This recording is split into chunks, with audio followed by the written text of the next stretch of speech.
What's up guys, Dr. Joe here, and today I'm going to talk to you about the importance of using heat and ice as a therapy to help treat a pain or an inflamed back. Now in general, when we bring heat to the area, we vasodilate the blood vessels and we bring more blood to the area. And when we bring cold to the skin, it vasoconstricts, so it's very good for reducing inflammation. And the basic rule of thumb is that we generally use cold for acute problems and we'll generally use heat for chronic long-term problems. But when it comes to our spine, it's really important to make sure that if you have radiating pain, like a trapped nerve giving you numbness down your leg, or you have very acute low back pain, you do not put heat on the area and you make sure that you use ice. Purely because when you've inflamed a disc in your low back, if you put cold on the area, it reduces that inflammation, taking pressure off the nerve and helps create constriction to the blood vessels in that area, reducing and removing swelling, which was going to help you heal and reduce inflammation. Whereas if you bring heat to the area, you're going to bring more fluid to that area, and it could potentially put more pressure on that nerve and create more of the pain and the problem that you're experiencing.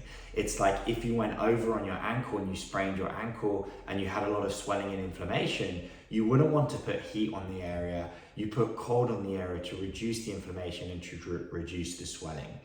Now, cold in general is very good for back pain. And when we talk about using cold as a recommended therapy, you will never do it for longer than 20 minutes. And in that 20-minute cycle, you will go through different phases of sensations. First of all, when you put that cold pack on, it's going to feel cold, obviously, but you'll get a burning sensation, which can effectively then turn into an aching sensation. And then over a process of time, in that 20 minutes, it's going to turn to a numbing sensation. And this is really where you want to get to before you take the cold pack off, to get it to the point of feeling numb and reducing the pain. Now, when using cold packs, it's really important to make sure that you don't have direct contact with the skin. Over my years in practice, I've seen many people fail to use a towel or use some paper towel in between the cold pack and the skin, and consequently they burnt themselves with the ice. So it's really important to make sure that you cover the ice pack in a tea towel or some paper towel before you apply it to your skin.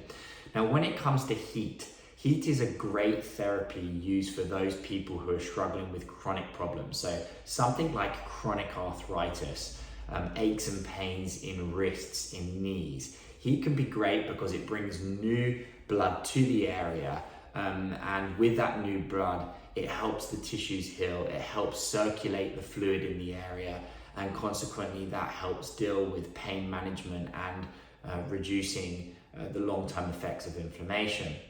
And then the final thing that you can actually do is use a combination therapy where you use cold followed by heat. And what this basically does, obviously it constricts the blood vessels through the process of using the cold, and then it dilates the blood vessels with the heat. So this is a great way to really circulate a lot of new blood to the area of the injury, and the new blood will bring with it the healing properties needed for you to restore the problem with inflammation and help bring new nutrients, which is going to help the joint or the pain and the problem heal. So this is the rules with cold and heat.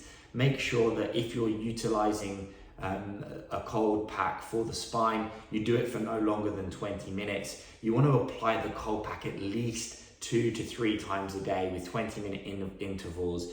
In between those intervals, give yourself at least 40 minutes to an hour's break.